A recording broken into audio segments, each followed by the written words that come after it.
Hey guys, can I tell you a quick secret? I can? All right, cool.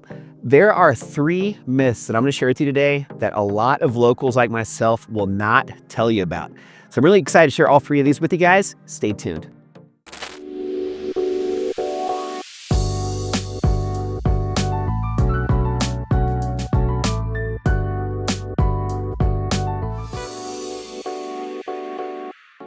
All right, so as I said today, I'm gonna be kind of keeping this hush-hush, a little bit under the radar, but I'm gonna be sharing with you some really interesting myths about Denver that a lot of locals just aren't talking about. But before we do get started, as a quick plug, as always, you guys know me. My name is Adam Lang. I'm a licensed realtor here in Denver, and I just love connecting with viewers like yourselves. So if you're considering moving here or just really need any help with any questions at all about the Mile High City, that phone number and email, reach out. I would love to connect. But enough about that, let's go ahead and get started. Again, 3 really interesting myths that you might not know about, but I think you definitely should. All right, so in no particular order, the first myth that I want to share with you is that so many people are moving to Denver this year. You know, Denver is obviously an incredible place to live. I've lived here for 41, almost 42 years at this point, and I don't plan on going anywhere. You know, there's not few places I think that can match Denver when it comes to proximity to the mountains, but still so many cool urban activities and just the social life that Denver has to offer.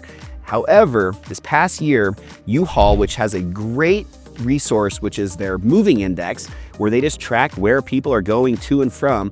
You know, Denver's always been in the top 10 for as long as I can remember, but in last year, in 2024, U-Haul actually ranked us as 40th. So in the bottom 20% of the entire United States for where people are moving to. So that was a major shift from what we're used to. And I think it's still a myth that a lot of people aren't really taking into consideration that Denver isn't quite as hot as it once was when it comes to people relocating here. Now, you know, there's obviously a lot of reasons for this, and I'll touch on a few of them today, but I will first want to just share with you a few places that have really jumped significantly up in the ranks, and that would be Phoenix, Nashville, and Tampa, Florida. So those are areas that were a little bit lower on the list and now are quite higher, and Denver kind of did the flip-flop with them. So, you know, you think about, you know, what are the main reasons why a lot of people maybe aren't putting Denver at the top of the list?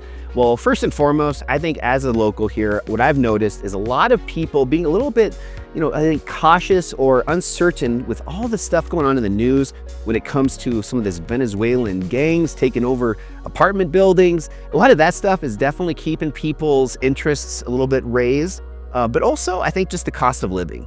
You know, we compare our median home price here in Denver compared with the national average. Here in Denver last year, we were at about $585,000 for a median home price. And when you compare that to the national average of about $416,000, that's a pretty significant difference. And I think the cost of living has to be very closely matched or at least compared with the amount that people are making or the median household income. And that's one thing that makes some of these other places like Tampa and Nashville that I just mentioned really attractive for a lot of people is the home prices are fairly low, but also the median income is fairly high. So it's a lot more of a balance. In Denver, you know, depending on the type of industry you're working in, especially in the last few years, where I feel like the median home price, again, versus that income is just way more of a difference between the two, which makes it obviously much harder to live here. You know, I have a lot of clients, just like maybe yourselves, that are considering moving here. A lot of people that reach out to me and people that actually fly out, we tour the city and I show them all the great spots to check out. And one of the first things that a lot of people do say is when they, let's just say, for example, they have a $500,000 budget, when they go into a home that I've set up, we set up a few showings, for example, and, you know, they're just like, wow, I can't believe this is what $500,000 gets me here. So I think a lot of people are starting to realize that in other places around the country, your money might go a bit further, but I'm gonna just challenge you and kind of play devil's advocate. Yes, the home size or maybe some of those, you know, benefits might be a little bit better or at least more attractive to some buyers in other places outside of Colorado, but there's a lot more than just the house. You know, it's the ability to access all of the incredible areas surrounding Denver, all within a couple-hour drive at most. So if you're somebody that really has not just your home as a priority, but also just that lifestyle, I think bar none, Denver is still going to be one of the top places in the country. And I don't see that changing anytime in the near future because we have so many awesome places to check out all around Denver. I think that's probably the main reason that I stay here in Denver, other than my family. I'm very, very close with my parents, and I have a sister with special needs that I'll always be really close to in both proximity, but also with our relationship. So I think, though, Denver's always going to keep me because of those reasons. But outside of that, just having the resources all around us for outdoor activities, whether it be skiing, mountain biking, hiking, just anything you can think of when it comes to the outdoors, we pretty much have every single opportunity that exists. Even now in the more recent years, things like paddleboarding have gotten a lot more popular, wake surfing. Some of these activities that are more common in places like Florida, Texas with more water, even here in Colorado, we're starting to see more and more of that. So I really feel like if you're coming to Colorado and you're from out of state, hopefully the reason you're coming out here isn't just for the city of Denver, but also all the beautiful surroundings that we have. And for that reason, I do want to really just push back a little bit on the prices of homes, and just understanding that as long as you are somebody that is going to be enjoying those other benefits of living here, that should make up a little bit of that difference. Another reason why I think that Denver dropped significantly from that top 10 spot all the way down to number 40 in that U-Haul index is just because of the shift we've had in the last couple of years, really, from the COVID pandemic timeframe, where everybody was working remotely and a lot of people were taking advantage of that and living in a place like Colorado and in Denver, where all of these other benefits, like I talked about a minute ago with the outdoors, existed. Now that a lot of people are having to start going back to work and be, going to the office, that is changing things up a bit when it comes to the desirability for some with the remote work opportunities. So I don't really have necessarily any data to back that up, but I do think that this shift from the COVID pandemic years to today, where we are starting to have more people needing to go back to a brick and mortar business for their work, that can be affecting some of these people's decisions on where in the country they want to live. So just to close this first one out, though, what are some of the benefits of having us drop down from number 10 all the way down to number 40? Well, for one, there's less buyers actively pursuing home purchases, and that means with that less competition, hopefully you're not going to be in a position like you were 5 years ago, where every home that looks interesting and is worth placing an offer on, there's 10 other buyers out there also competing with you. There's a little bit more of a balance as it exists today. So there's not going to be quite as much of that, which allows us to be more strategic with any offers that we're placing on homes. And I also think that with that less competition, also gives you a little bit more buying power when it comes to hopefully getting a little bit better price on the home.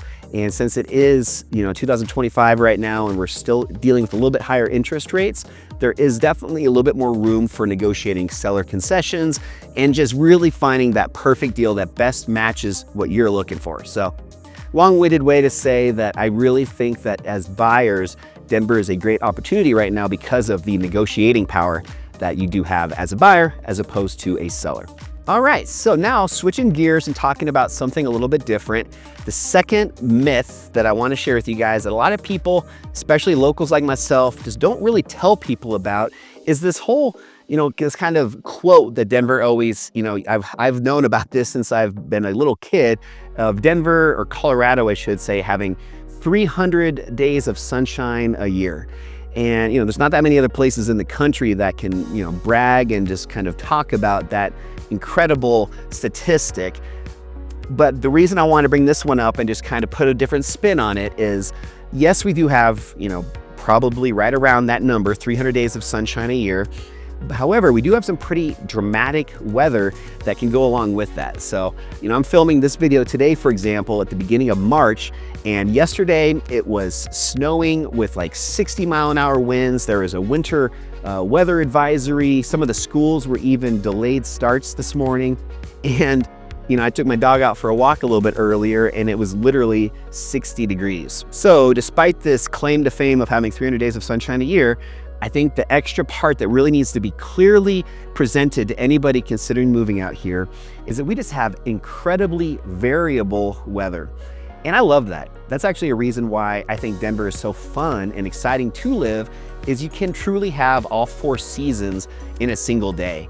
And I think that's even another quote that I like to share with people outside of the 300 days of sunshine, is how, especially in these spring and fall seasons, you can go to the gym early in the morning and have to wear your down jacket, pants, it's 25 degrees when you're going to the gym in the morning. By the time you leave, it might be 40. Maybe you don't want that jacket anymore. And by 2 in the afternoon, it's at a point where it's now 65 and you want to be wearing shorts. So it's definitely the type of city where you need to have a few layers of clothes always stashed in the back of your car just to be able to adapt to this time of year where you have such crazy swings in weather.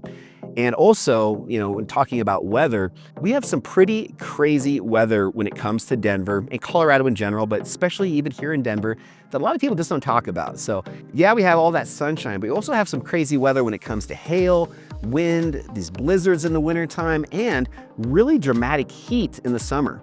In fact, we broke some records last year in 2024 with days over 100 degrees. And we're even starting to see now with all these wildfires throughout the country, but also here in Colorado, where the air quality is dramatically affected. There was actually a day last year where we were ranked in the top 5 worst air quality in the world. And that it actually had to do with all the wildfires that were going on up in Canada, and just with the jet stream and just the way that all the air was moving from up there down through Colorado, we were getting a lot of that smoke and just really poor air quality from a fire as far away as a different country, all the way up north in Canada. So we have a lot of crazy weather when it comes to the heat. We've got crazy blizzards in the wintertime. And also in the summer, one of the big ones that a lot of people don't talk about as much is hail. So my house that I'm actually filming this video in today, last June, so a little bit over a year ago, it would have been about, I guess that was about 16 or 17 months ago, we had one of the craziest hailstorms ever to hit this specific part of Denver.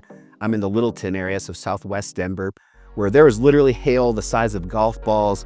It damaged almost every house on my block, and it took like 6 months for the insurance claim to finally get processed and get through all of that headache. But I guess glass half full, I ended up getting a brand new roof, and almost every single window in my house was also replaced underneath my insurance claim for this hail damage. It's kind of funny, when you have these big storms like this hail damage we had in June of last year, they have a 12-month window that claims have to be filed. So when you get to like that 11 and 12 month mark, you're gonna start having a lot of knocks on your door and a lot of doorbells rung if you're in these areas that were really highly affected by the hail. That's what happened here at my house. So we finally started going through this claim process, and it took like 3 months just to finally get the approval from State Farm, and ended up being like $170,000, which is just nuts. So just thinking about, though, just budgeting for your costs of living out here, the one good thing about an insurance claim is you didn't have to pay obviously that much money. With State Farm, for example, we had to pay 0.5% of whatever the full dollar amount that was quoted. So out of that $170,000, I think it ended up being just under $9,000 was the claim amount. But we got a brand new roof and all new windows. So in a way, it kind of worked out. But that storm that we had, a little over a year ago, I mean, it was insane. I've never seen anything like it, and I've lived here my whole life. Just again, like golf ball size hail, just coming down like no tomorrow. Even some of the gutters were damaged, a lot of flowers and the grass. I mean, it was crazy. Kind of that same time frame, actually, I had some clients of mine that I helped to buy a house in Highlands Ranch. And go figure, the day that they had scheduled for their move, so literally the moving truck was full of all their stuff, arriving at their new house in Highlands Ranch. And that day, they actually even had a tornado that came through during the similar hailstorm and picked up, it literally just hit like this one little subdivision in Highlands Ranch, ended up picking up the entire like massive swing set in the backyard, flipping it upside down and damaging it, ripped this massive tree out of the ground. So, long story short, even in Colorado, we do face some pretty crazy weather, and that kind of goes, hand in hand with those 300 days of sunshine a year. And then the last thing I'll share with you guys on this kind of interesting stat of weather and the 300 days of sunshine a year is, if you are considering moving out here to Denver, one thing that nobody talks about, so again, just another local tip that I want to share with you, is when you're looking for homes to purchase, make sure you're very closely aware of what direction your driveway is facing. So obviously, depending on the subdivision and where you're living, it could be facing north, south, east, west. What you never want to have is have a north-facing driveway, because in the winter months during our heavy snow season, what can happen is if you're in a north-facing driveway, you're gonna get very minimal sunshine since the days are so short, and you're gonna have a heck of a time keeping that snow cleared off of your driveway. You know, I lived previously up in the Roaring Fork Valley, which is just outside of Aspen, Colorado, and Glenwood Springs. I lived in an area actually called Carbondale, and man, I paid the price when it comes to this specific thing. So I had a really nice house, and I mean, I just love living in that area is what I'm trying to say. But I had a pretty large driveway, and it was completely north-facing, along with just the house providing a lot of shade behind me. So this driveway just got very, very little sunshine. And man, it was the biggest headache ever when we got these big snowstorms. If somebody early in the morning came over to visit, or maybe even myself leaving out of my garage early in the morning before I had a chance to plow the driveway, man, those lines in the snow from my car would just turn into the biggest headache, where it'd be impossible to really get underneath and get rid of that kind of compacted, icy snow mix that gets kind of packed down once you drive on it.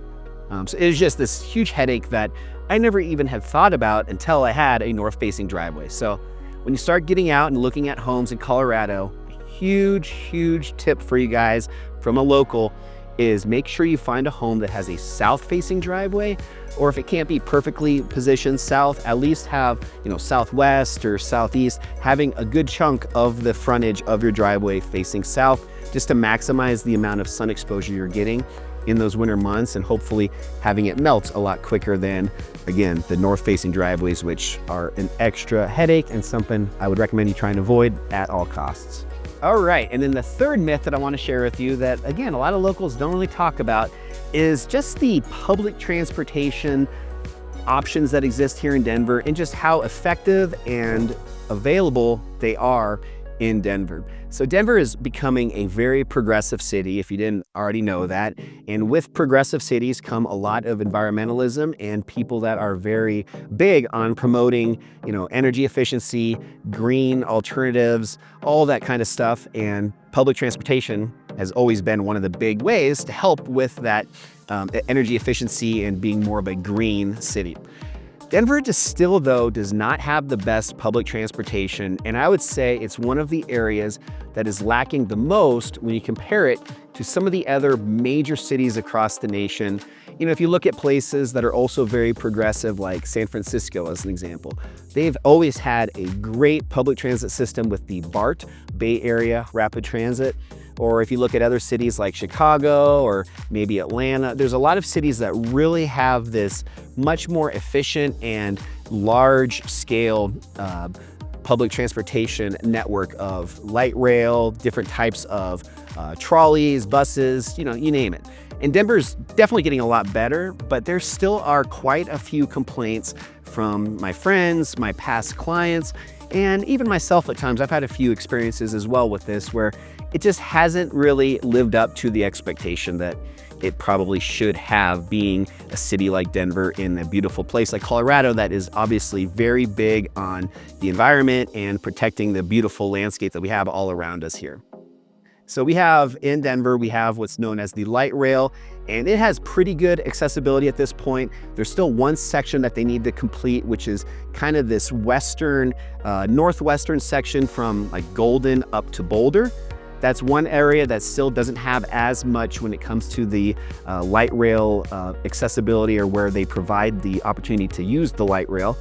And I think that that's just, you know, one area that still needs to be completed.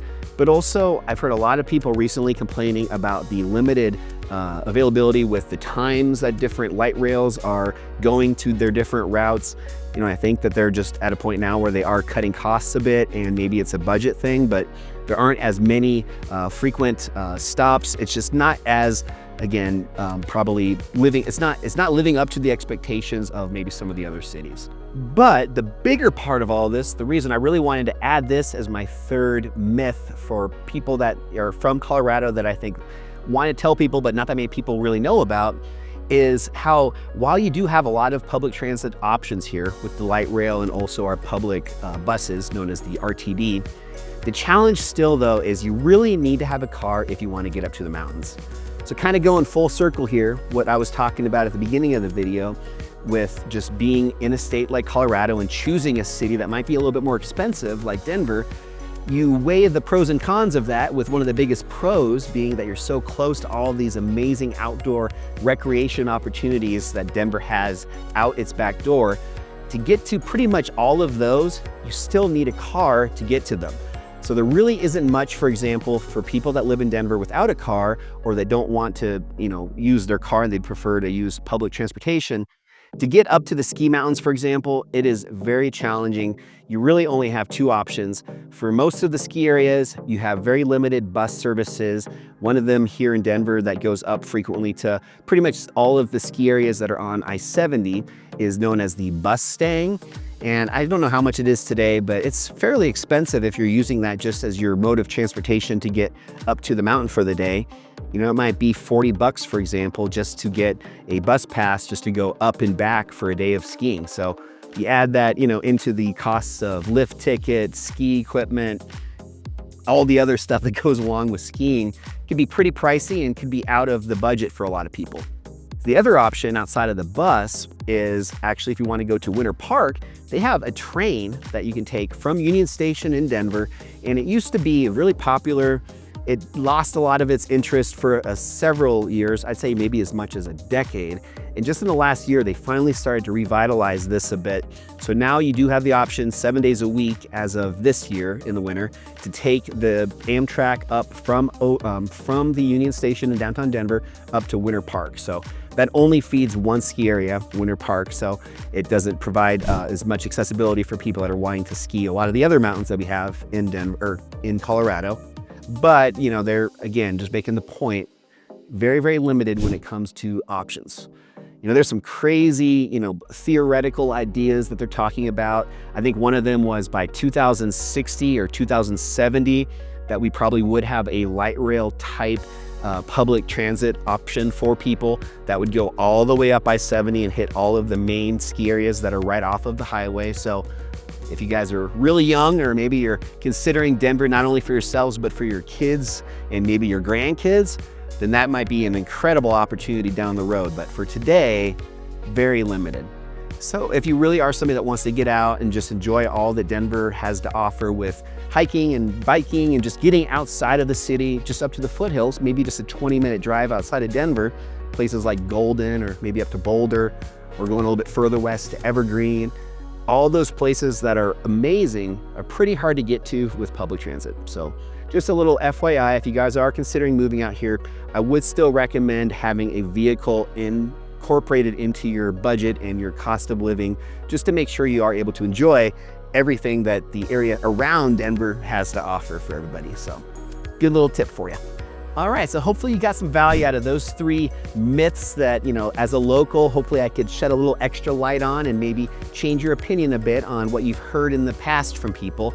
But the biggest takeaway from this video is, with all 3 of these myths and probably some others that you've heard, it really comes down to the individual. So if you're really, really, focused on finding a place to live that has this incredible outdoor active lifestyle, I challenge you to share with me a place that's better than Denver, just to have all of this right out your back door. So it's definitely, like I said, the reason that I stay here in Colorado and just love living here. And I'm sure if you aren't familiar that much yet with Denver, it's probably going to be a reason why you also fall in love with this place, because there really is nowhere like it when it comes to just having that balance of an active, healthy lifestyle while still being able to have a great urban city like Denver that has so much else to offer outside of just, the outdoors.